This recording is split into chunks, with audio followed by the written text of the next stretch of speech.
My mother grew up on a farm in Saskatchewan, and I grew up in downtown Windsor. So, as a city boy, it was pretty exciting to visit my grandparents on the farm in Saskatchewan. And that was, back in the 60s before farmers specialized as much. This was a family farm, very unspecialized. They had a big vegetable garden, they grew wheat, they had chickens, pigs, and cows. So it was all there, and I loved visiting. It was very exciting and interesting. We'd visit every 2 or 3 years. And then I don't remember ever hearing the word vegetarian or ever thinking about food very much. But I do remember when I was 10 or 12 years old, one summer, I was on the farm, and I would always wander around in the pastures and pat the cows. They're just big, lovely animals. They're so calm. And so I would, stand in front of them and pat them on the head, on their big flat forehead between the eyes. I was scratching, and they liked it.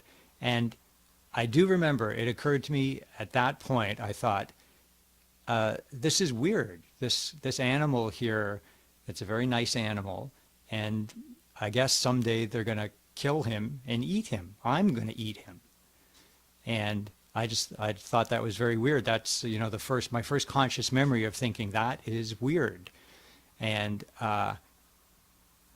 what I came up with, sort of to explain this to myself, I mean, I wasn't a superstitious or a religious kid, but what I came up with, and I told my mother, was, well, cows, I think they're superior beings, and they know what's going on, and they agree to it, and they're like martyrs. They're sacrificing themselves so that we can eat them. And looking back on it, I just think that's such a bizarre rationalization. But apparently, I don't remember thinking about it again for 10 or 20 years.